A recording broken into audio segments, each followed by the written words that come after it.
دغه واقعات هم درې ډلې د خلکو جوړ شوي. یو هغه ډله وه چې هغه مستقل په دوی باندې مهنت کو، دوی ته واعظ او نصیحت کو لګیاو. دویم هغه ډله وه چې هغه په دې ګناه کې مبتلا و. او درېیمه هغه ډله وه چې هغه ابتداءً دا سیز بد وګڼه او دوی ته نصیحت وکړو، خو بیا وروستو سکوت اختیار کړو. نو الله تبارک وتعالی په دې آیتونو مبارکو کې ارشاد فرمایي چې کله دې خلکو هغه نصیحت هېر کړه چې کوم موږ دوی ته کړو، نو موږ هغه خلکو له نجات ورکړو چې کوم خلکو د ګناه نه دوی منې کول، او دغه ظالمان موږ په سخت عذاب کې راونیولو د دوی د نافرمانی په وجه. او چې کله دوی سرکشي وکړه د هغه خبرې نه چې کم نه دوی منې کړی شو، نو وویل موږ دوی ته چې شئ تاسو بیزوګان، نو د دوی شکلونه مسخه شو. فلما نسو، پس هر کله چې دوی هیر کړل ما ذکروا به، هغه څه چې نصیحت شو دوی ته د هغې، انجینا الذین، نو نجات ورکړو موږ هغو خلکو ته ینهونا چې منع به یې کوله عن السوء د بد کار نه، واخذنا الذین ظلموا، او ونیول موږ هغه کسان چې ظالمانو بعذاب بئیس، په عذاب سخت سره، بما كانوا يفسقون، په دې وجه چې دوی به نافرمانی کوله. فلما عتوا، پس هر کله چې دوی سرکشي وکړه، عما نهوا عنه، د هغې خبرې نه د کمې نه چې دوی منې کړی شو، قلنا لهم، نو وویل موږ دوی ته کونو چې شئ تاسو قردةً بیزوګان، خاسئین ذلیله. فلما نسوا ما ذکروا به، چې کله دوی هیر کړل هغه نصیحت چې کوم الله جل شانه دوی ته کړو، دوی ته نصیحت کړی شو چې تاسو د هفتې د ورځې د میانو ښکار مه کوئ، او دوی چې دی په هغې کې هیله ولټوله، د هیلې په ذریعه باندې هغه ښکار شروع کړه.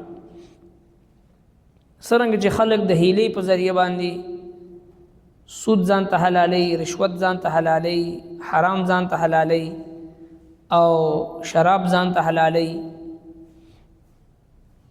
نو دوی هم چې دی دا د حیلې په ذریعه باندې د حرام ځان ته حلال کړو.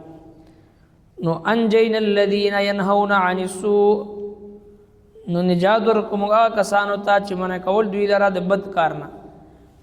دی آیت مبارکه نه دا معلومه شوه چې کله یو مسلمان د یو بد کار ویني او هغه یې منع کوي د هغې نه، نو الله تبارک وتعالی دته نجات ورکوي. هغه خلکو ته، که هغه یو کس وي، که هغه دوه کسان وي، که هغه درې کسان وي، که هغه پوره یو جماعت وي، چې د هغوی میشن دا وي چې د بدو نه منع کول کوي.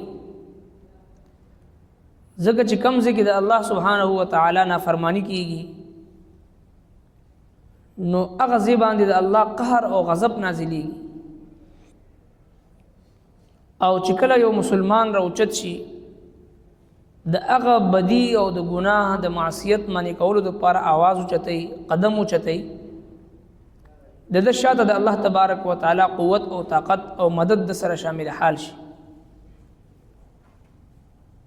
او دغه کس د الله جل شانه د عذاب د ادرولو ذریعه وګرځي. او چې کله هم د الله جل شانه نافرمانی کیږي، نو بیا په دغه ځای کې د الله محبوب بنده هلته نشي پاتې کېدی، هغه به د هغه ځای نه هجرت کوي، هغه مجلس نه به پاسي. او ځکه الله تبارک وتعالی فرمایي چې ولا تقعد بعد الذکر مع القوم الظالمین، چې کله تاسو ته یاد شي نو ظالمانو سره د یادېدو نه بعد بیا مه کښېنئ.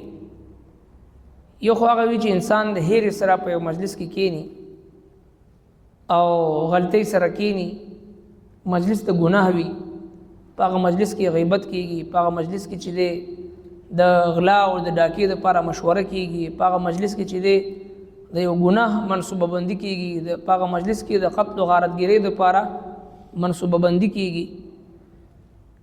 نو لہذا غلطۍ نه یو انسان په یو داسې مجلس کې کیني چې هغه مجلس د الله جل شانه د ناراضګۍ ذریعه جوړیږي.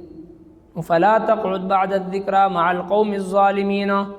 الله جل شانه فرمایي چې کله تا ته دریاد شو چې یاره زه خو غلطۍ کې دي کې کېناستم په دې مجلس کې، نو فلا تقعد بعد الذکر، دریادېدو نه بعد به بیا په دوی کې نه کېني، بیا به فوراً پاسي. نو لہذا انجینا الذین ینهون عن السوء، الله جل شانه خلق له نجات ورکړه، د عذاب نه بچ کو چې کم خلق لګیاو د بدو نه منی کول کو. نو د هر مسلمان مشن دا دی چې کم مسلمان د جناب رسول الله صلی الله علیه وسلم او د 1,24,000 پیغمبرانو په اقتدا کې ژوند تیرول غواړي چې دی به همیشه د حق د سربلندۍ لپاره به کوشش کوي، د دین د غلبې لپاره به کوشش کوي، په زړه کې به جذبه ساتي او د خپل عمل په ذریعه باندې چې دی هغې لپاره چې دی اواز به اوچتوي او چې څه د ده وس نه د ده په استطاعت کې وي هغه به کوي، خپل کوشش به برقرار ساتي د دین سربلندۍ لپاره. او چې کم ځای کې د ګناه کار کېږي نو په هغه باندې د خفګان اظهار کوي، په هغه باندې غم اظهار به کوي. نو لہذا دا د الله تبارک وتعالی د عذاب نه خپله هم بچ کېږي او د نورو خلکو دپاره هم چې دی بچ کېدو ذریعه ګرځي. ځکه نبی علیه الصلاۃ والسلام مبارک حدیث پاک بار بار مونږ ذکر کوو چې من رأى منکم منکرا فلیغیره بیده، تاسو کې څوک یو بد کار وویني نو په خپل لاس سره یې منې کوي. فإن لم یستطع فبلسانه، که په لاس سره نشي منې کولی نو په ژبه باندې منې کوي. وإن لم یستطع فبقلبه، که دا وس دې نه وي نو کم از کم په زړه کې دا بد وګڼه. وذلک اضعف الایمان، دا د ایمان آخري درجه ده. اوس موږ او تاسو خپل ایمان وګورو چې کله یو ګناه کار مونږ ووینو نو څومره په هغې باندې مونږ د خفګان او د ناراضګۍ اظهار کوو، زمونږ زړه په هغې باندې څومره دردیږي، د الله جل شانه یو حکم ماتیږي، علی الاعلان اجتماعي طور باندې چې د الله نافرمانی کیږي. نو ایذای مسلم دا یو حرام فعل دی، یو حرام کار دی. په یو کور کې چې واده نو ټول محله ورسره لرزه برندام وي او د شپې خوب نه وي، د مشرانو د بیمارانو د سپینګیرو څوک د تلاوت نشي کولی، څوک د عبادت نشي کولی، په جومات کې څوک د مونځ نشي کولی. دا څنګه مسلمانی ده؟ دا خو ایذای مسلم دی، حرام دی، علی الاعلان گناه کول دی، اجتماعي گناه ده، علی الاعلان گناه دی. نبی علیہ السلام مبارک فرمایي کل امتی معافا الا المجاهرین، زما د امت د هر گناهګار معافي وي خو علی الاعلان گناه کول والا معافي نشته دی. علی الاعلان د الله نافرمانی کو، یو انسان په پټه باندې کوي داغو د الله معامله وي. یو علی الاعلان زموږ استاد گناهونه علی الاعلان وي، اجتماعي طور باندې کیږي، علی الاعلان کیږي، ښکاره کیږي.